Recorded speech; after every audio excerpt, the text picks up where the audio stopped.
I am Molly Hill, the artist and automotive enthusiast. Let's get started. Good afternoon, or day, or morning, or whatever time you are watching this video. Welcome to Cars and Art, Art and Cars. Today, we are doing a pet portrait in the studio. So, what we have here is this cute little puppy named Sky. And my backgrounds on my pictures, I always do like a kind of an abstract kind of color thing. Unfortunately, I didn't record that. I got in a hurry and just kind of wanted to get this project cranking. But basically, I have another video that I'm going to pop in here. But I slapped down, pretty much, I do it really fast, but I slapped down a coat of various colors of acrylic based on whatever background color the customer chooses. They wanted pink for this particular dog, so that's what they got. And then I will go back over it with spray paint using a variety of stencils to make kind of a textured design, so it's not just a boring solid color.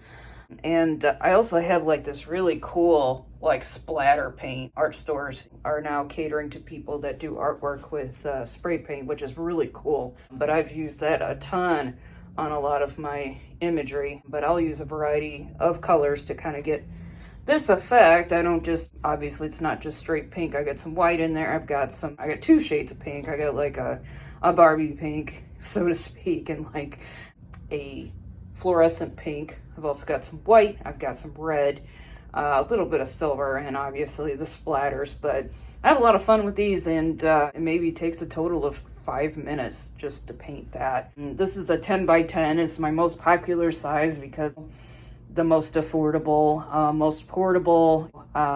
Also, it can be sent. So if you're watching this and you're like, wow, that's really cool, I want one.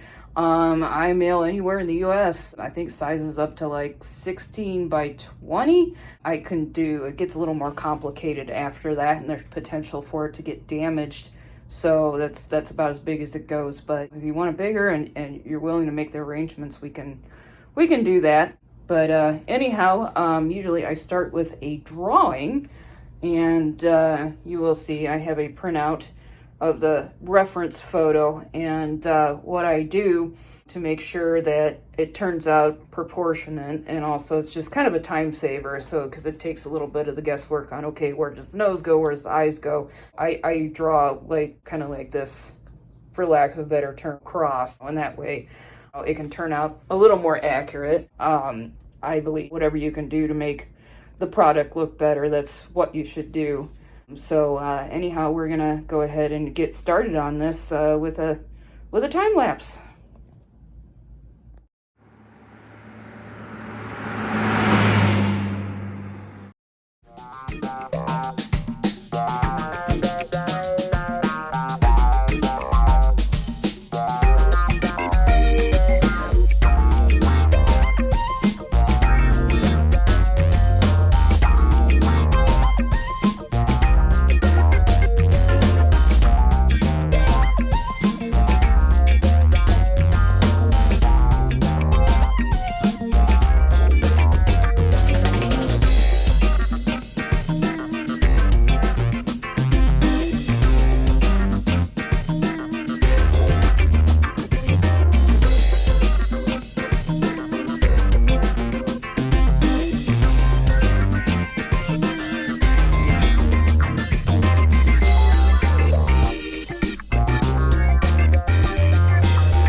So unfortunately, my high-tech equipment decided it was going to start failing towards the end of that last video. But well, the drawing is done, and I forgot to mention when I was doing my introduction, why do I go to so much trouble to do a drawing and then put it on canvas instead of just drawing it straight on? We want a pretty clean drawing. And if we do the whole process on a canvas unfortunately is not very friendly with graphite.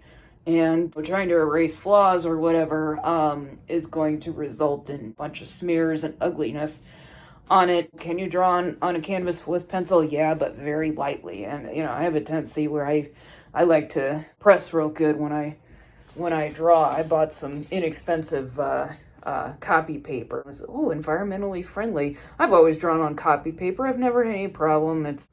You don't need the fanciest, most expensive materials to be good. You need practice and doing it a lot and just having a passion for it. But anyhow, yeah, you can see where I kind of tore in there with my pencil trying to do the darker parts of the drawing. But anyhow, yeah, I go to the trouble of doing a drawing. For one thing, it helps establish all the light, the shadow, the proportions, everything. And then all I have to do is transfer it to the canvas and just paint. And I have a nice clean surface to paint on. I transfer with charcoal.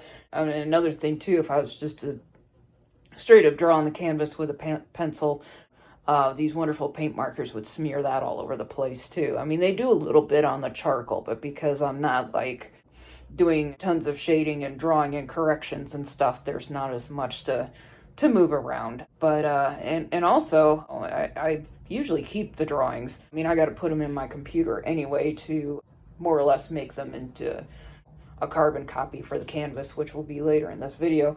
I have had instances where unfortunately customers' paintings have been destroyed, and I have the drawing and everything, and I can pretty much make it almost the way it was. Anyhow, okay, so we are going to go on to the next process in creating this beautiful portrait of Skye.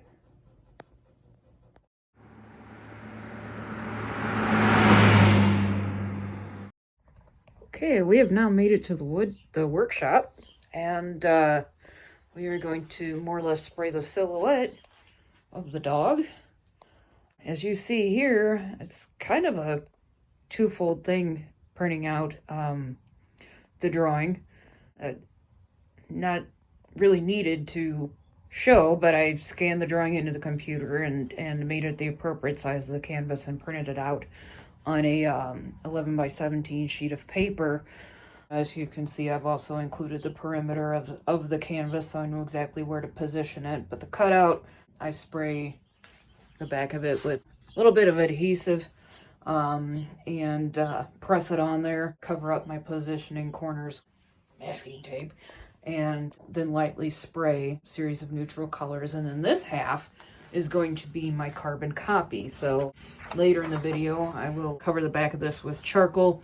And of course, I've got to wait for my spray paint to dry. And then once that's fully dry, I mean, another thing too, if you don't let the spray paint fully dry, if I do the paint markers on there, I'll get, for lack of a better term, it's an automotive term, but a solvent pop, because the paint hasn't fumed out. It'll do weird things to the coating on top of it, make funny little bubbles and wrinkles and just wonderful, beautiful things that we don't want.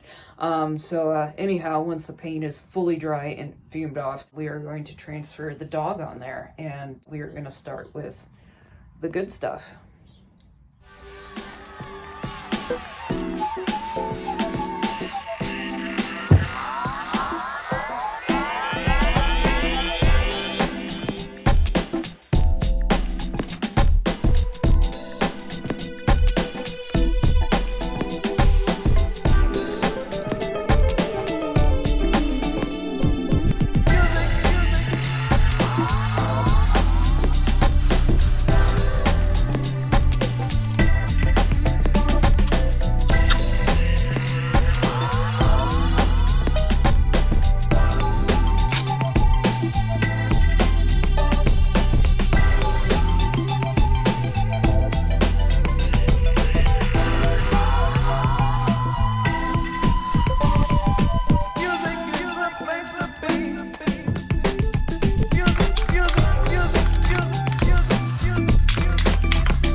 Okay, our dog silhouette is nice and dry, so we don't have to worry about any problems with the paint marker. As you can see, I've already put some charcoal on the back of our, I guess, template, you could call it. And I'm going to go ahead and lay it on there and show you. I mean, it works just like a carbon copy.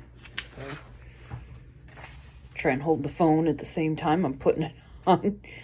Another thing too, didn't mention is also the drawing. Doing the drawing before the canvas works as a customer approval tool. I can just send them a picture of the canvas and the drawing, and if they like it, the color of the drawing, the color of the canvas, or how the drawing looks, then we go forward with the painting, because it's a little hard to turn back after you get the painting done. Can be done, yes. Will the approval process prevent having to do rework? Also, yes. So far, I have had no problem with that, but I usually use a contrasting ink pen, and I had a red pen out. I thought I did. Where is it? See, I scribbled to see if it worked. All right, we'll be back in a minute. Okay, cool. Found my red ink pen. I use blue or whatever other color. Obviously, black would be a little harder to see where I've already drawn, but I'll just show you real quick. Not the most suspenseful process doing it on the whole dog, so I'm just going to show you a snippet, and then we're going to move on to the painting. Let's do this and hold the camera at the same time. But I'm just kind of maybe outline the shadows just a little bit, but for the most part, just kind of get my line work down, and you can see it just kind of transfers it on there. I basically just kind of paint where it tells me to. So that's what we'll move on to next.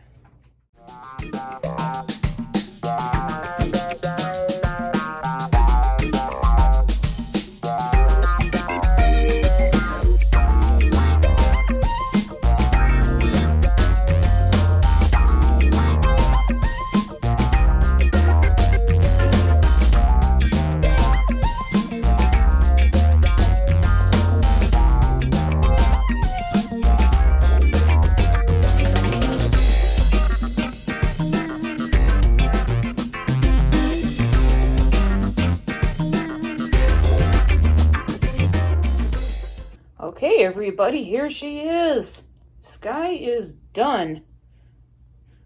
I'm sure one of the questions may be, well, why didn't I just use black and white to make the gray? There's a lot of nuances within colors. It's kind of hard to tell from these printouts, but there's that gray on the dog is actually a very warm gray. There's well, not a very warm gray. The shadows are actually really cool. There's some browns. There's various shades in there, and basically when I paint this, I'm accentuating those shades that I see. The French Impressionists during the late 19th century did a lot of the same thing. I mean, if you think of a Van Gogh painting, of course in real life, the outdoors isn't going to be that bright, but I'm just using him as an example because he's one of the most recognizable artists. But basically he'd take the nuances that he saw in the lights and shadows and accentuate them in bright, brilliant color. And Impressionism was actually a slam. I think it was called the Salon, and they were like the authority for what was fine art back then, and said, well, this artwork only gives you an impression of what's going on, because for the longest time what was favored was like a realism of sorts. Photography in a way changed art because, well, you no longer had to do absolute realism, and the Impressionists basically revolutionized art at the time. Anyhow, but yeah, so there's purple and brown, and I also used kind of this metallic blue right there. It doesn't quite look metallic on the canvas, but anyhow, all those colors kind of mixed together, and like I said, from a distance, it's like, okay, that's a gray dog. Anyhow, unfortunately, and apologies, one of the things about the paint markers, and they're oil-based, by the way, is that they are really shiny. So it was a little hard to see the finished product in my video. I'm going to do future videos of other paintings. If I get like a royal treatment or a rocket out or something like that, or maybe even in a completely other subject matter, and I'll just adjust my camera a little differently so that you guys can get a better shot, and I'll have more equipment than just zip ties, haha. So anyhow, there she is. Thank you for watching Cars and Art, Art and Cars. Please like and subscribe to this channel. Also check out flamesartworks.com for full galleries of my work. As well as following on Instagram and Facebook, contact me on any of these platforms if you would like any artwork done. Again, thank you for watching. Look forward to seeing you on the next one.